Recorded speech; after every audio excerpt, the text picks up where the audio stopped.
Okay, so we've come to this part of the solar eclipse series of mine. We're going to talk now about how to actually photograph the solar eclipses. There are 3 videos in this part of the series, and I hope you stick around and see each one of them. I think it's going to be very nice for those photographers. So I shoot, for this part, I'm going to talk about how I shoot the close-up shots. So these are the pictures that you see that are essentially, it's like the ones in your high school textbook, where basically you see the eclipse and over a black background, and it's a super close-up. So let's talk about my setup really quick. I use a Canon 5D Mark II in here, and then I have a Tamron 150 to 600 millimeter lens. So it's a very long lens, f5.3 to 6.3. Sorry, f5.6 to 6.3. A long lens such as a 200 millimeter can also work, or even a 300 for some of those other lens people who may not have a 600 millimeter reach. One of the other things I like to do is I actually will change out my 5D, which I normally shoot with, to use like a 7D. I have multiple camera setups, and the reason for that is because of the sensor size. This is really bad to do, but you can see that this is a full frame sensor on this camera, which will give me the ability to shoot wider.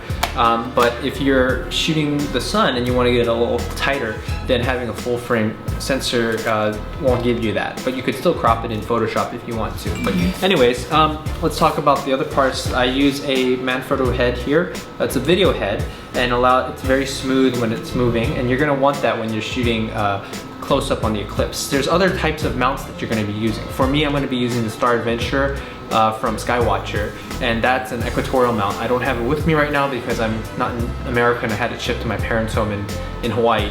But that will allow me to place this on a mount and allow it to track the sky. It's the same type of mount that they use for our telescopes. Let's talk about some of the camera settings now. Okay, so I have here, I will usually manual focus this, okay, and then I'll also turn off any sort of image stabilization. So like right here I have VC on the Tamron lenses.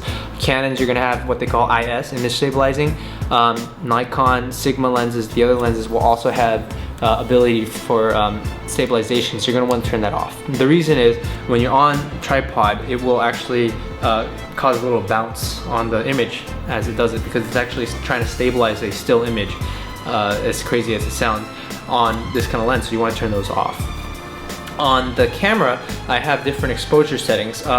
Canon's not going to like me by saying this, but I choose to use Canon bodies. The reason is I use they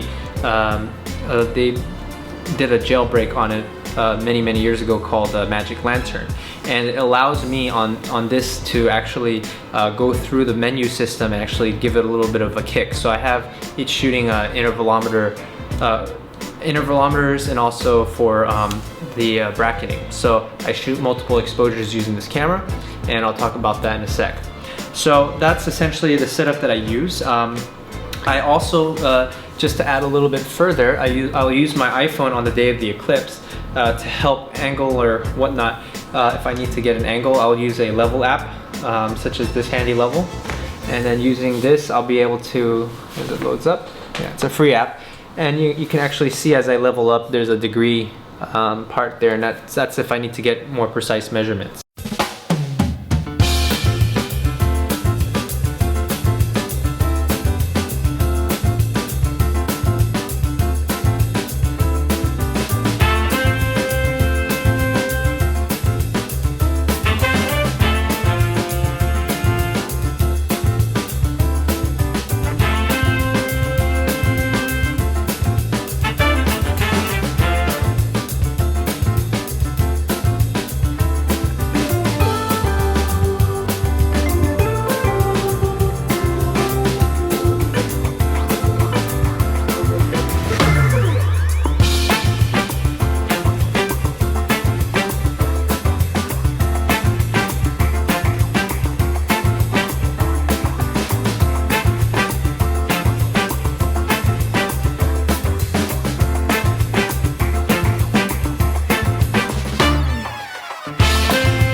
while it's in the partial phases, you want to be shooting with this on set up like that. Then as it hits the right before totality to catch diamond ring and all that, around 30 or 40 seconds before totality, you can remove this. Then during totality, you can shoot it like this. After totality, again 30 or 40 seconds after, you put the filter back on, and then you can shoot the rest of the partial eclipses if you want. And this is also the same setup if you want to try to shoot like sunspots or things like that.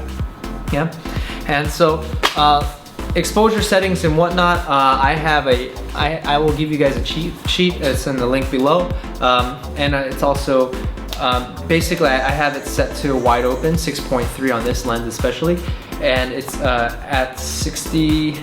I'm shooting multiple brackets. I shoot about 8 or 9 different exposures of the sun, because not one exposure can ever catch the way the sun is. The sun, especially during the total phase, has such a huge dynamic range. What your eyes see and what the camera sees is two different things. Now, speaking of automation, I will use a remote timer, and I'll show you the settings in a sec on how I set up the remote timer, and I plug that in here, and I basically leave everything all automatic. And that, combined with the Star Adventurer from Skywatcher that tracks the sky mount, I basically set this camera up and I forget it. The only thing I have to do is remove that solar filter 30 or 40 seconds before the eclipse. And that's how I set up my close-up shot. And these are some of the images that you're gonna get when you see the total solar eclipses, and they're very beautiful. I hope you guys can like and subscribe to my channel, and please enjoy more awesome pictures of this eclipse. Yeah.